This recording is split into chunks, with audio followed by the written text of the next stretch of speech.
10-year-old boy are in mourning following his death in a motor vehicle crash in Manchester. His mother is hospitalized in serious condition. Now, detectives have identified the driver of the vehicle, who police say overtook a line of traffic and crashed into the vehicle transporting the boy and his mother.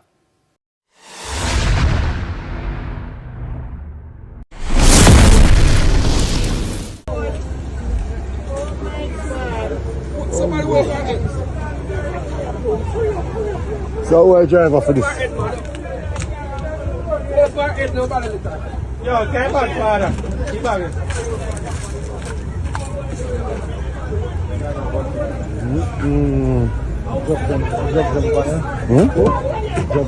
So who that drive?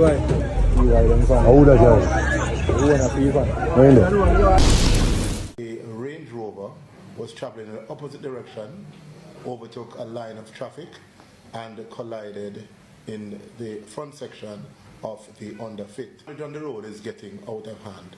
So I want to make this appeal to persons who are traveling along the roadway, that it is proven time and time again that speeding and improper overtaking are the main contributing factors to accidents. So I just want to make the appeal to persons to use the roadway properly.